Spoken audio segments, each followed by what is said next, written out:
So అక్కడ నుంచి drones attack మొదలు పెట్టారు. ఒకటి ఇరాన్లో ఉండే అణు స్థావరాల మీద అటాక్ చేయడం. రెండు వాళ్ళ ఆయిల్ నిక్షేపాల మీద అటాక్ చేయడం. మూడు, ఇరాన్ డిఫెన్స్ అధికారులు, ఆర్మీ చీఫ్ తో సహా టాప్ కమాండింగ్ ఆఫీసర్లందరినీ చంపేశారు. తర్వాత ఐఆర్జీసీ అంటే ఇస్లామిక్ రెవల్యూషనరీ గార్డ్ కోర్ అనే సంస్థ ఉంటుంది. దాంట్లో ఒక 2 లక్షల మంది సైన్యం ఉన్నారు. వాళ్ళ టాప్ కమాండెంట్స్ ని చంపేశారు. అట్లాగే ఇంటెలిజెన్స్ వ్యవస్థని చంపేశారు. తర్వాత న్యూక్లియర్ సైంటిస్టులను కూడా ఒక 7-8 మందిని చంపేశారు. సో అంటే human intelligence, human command, military command ని చంపేయడం, వాళ్ళ వ్యవస్థల్ని నాశనం చేయడం.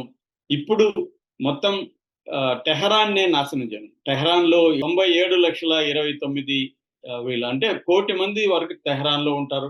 వాళ్ళ మొత్తం పాపులేషన్ 9 కోట్లు అయితే ఇరాన్ మొత్తం పాపులేషన్ 1 కోటి మంది టెహరాన్లో ఉంటారు. వాళ్ళది ఎందుకంటే అర్బన్ పాపులేషన్ ఎక్కువ, 73% ఇరాన్లో అర్బన్ ఏరియాల్లోనే నివసిస్తుంటారు. సో అందుకని టెహరాన్ని ఖాళీ చేయమని ట్రంప్ కూడా పిలిపించాడు. ట్రంప్ G7 దేశాల సమ్మిట్ లో ఉంచి అర్ధాంతరంగా వెళ్ళిపోయి అక్కడ భద్రతా మండలి సమావేశాన్ని ఏర్పాటు చేస్తున్నారు. సిచ్యువేషన్ రూమ్ ని రెడీ చేయమని ట్రంప్ అధికారులను ఆదేశించాడు. సో కాసేపట్లో ట్రంప్ ప్రకటన కూడా వెలువడే అవకాశం ఉంది. So Trump deal are destruction అనే ఒక పాలసీని ఎంచుకున్నట్టుగా కనబడుతుంది. నేను చెప్పిన డీల్ కన్నా ఒప్పుకో, లేదా డిస్ట్రక్షన్ కన్నా రెడీగా ఉండు అని చెప్పి ప్రజలకి ట్రంప్ కూడా పిలిపించాడు, ఖాళీ చేసి వెళ్ళిపోండి అని. ఈ నేపథ్యంలో ఖచ్చితంగా ఈ వార్ ఎస్కలేషన్ అనేది పెద్ద ఎత్తున జరిగే అవకాశం ఉంది. నిన్న ఒక వీడియో కూడా మనం చూసాము.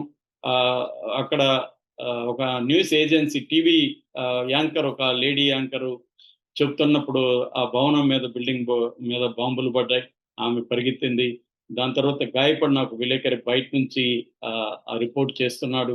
సో ఇటువంటి ఒక బేతావహ దృశ్యాలు, అంటే ఇప్పటి వరకు దాదాపు 240 మంది చనిపోయినారు టెహ్రాన్లో, 1200 మందికి పైన గాయపడ్డారు, వేలాది మంది ఇల్లు వదిలి వెళ్ళిపోతున్నారు. ఈ నేపథ్యంలో ఇండియన్స్ దాదాపు 10,000 మంది ఇరాన్లో ఉన్నారు.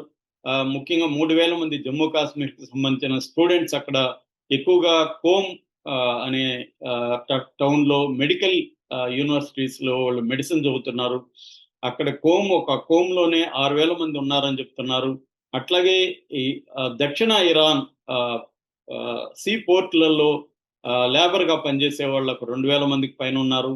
సో వీళ్ళందరూ ఇవాళ ఫ్లైట్లలో వీళ్ళని తీసుకురావడం అసాధ్యం, ఎందుకంటే ఎయిర్ స్పేస్ క్లోజ్ అయిపోయింది. ఇరాన్ కానీ ఇరాక్ కానీ రెండు కూడా ఎయిర్ స్పేస్ క్లోజ్ చేసేసాయి. కాబట్టి వీళ్ళందరూ కూడా ఇప్పుడు బస్సుల్లో తరలిస్తున్నారు. మోడీ ప్రభుత్వం అక్కడ ఇరాన్తో మాట్లాడి ముఖ్యంగా కోము ఆ ప్రాంతాలకి తీసుకుని వెళ్ళి వాళ్ళని అజర్బైజాను, తర్వాత ఆర్మేనియా, తుర్కీనిస్తాను, ఆఫ్ఘనిస్తాన్ ప్రాంతాలకి తీసుకెళ్లి అక్కడి నుంచి ఫ్లైట్లలో తీసుకురావాలనేది మోడీ ప్రభుత్వం చేస్తుంది. అయితే ఈ వార్ కానీ పెరిగితే ఇండియా కూడా అనేక రకాల నష్టాలు ఉంది. మన ఎగుమతుల్లో 80%, యూరోప్కి మన ఎగుమతుల్లో 80% రెడ్ సీ గుండా వెళ్తుంది. ఇప్పుడు రెడ్ సీ అనేది క్లోజ్ అయిపోయింది. సో దానివల్ల మన ఎగుమతులు చుట్టి వెళ్ళాలి. దీనివల్ల మన ఎగుమతులు పడిపోయే అవకాశం ఉంది. అట్లాగే క్రూడ్ ఆయిల్ ఆల్రెడీ బ్యారెల్ 5.5% నిన్నటికే రేట్లు పెరిగిపోయినాయి. అట్లాగే మన ట్రేడ్ అంతా కూడా డిస్టర్బ్ అవుతుంది, ట్రావెల్ డిస్టర్బ్ అవుతుంది. మన అనేక విమాన సంస్థలు కూడా దీంట్లో పెద్ద ఎత్తున నష్టపోతున్నాయి. సో ఇలాగా అనేక రకాలుగా మనకు ఇరాన్కి బయలేటరల్ ట్రేడ్ దెబ్బతింటుంది. అయితే ఈ నేపథ్యంలో ఇటు చైనా కూడా రంగంలోకి దిగిందని చెప్తున్నారు. చైనా ఇరాన్ నుంచి ముడి చమురు ఎక్కువగా కొనుగోలు చేస్తుంది. సో దాదాపు ఒక $400 బిలియన్ చైనా ఇరాన్ లో ఇన్వెస్ట్ చేసింది. China, Russia, Oman, Qatar, Pakistan ఇవన్నీ కూడా అమెరికా మీద ప్రెజర్ చేసే అవకాశం ఉంది.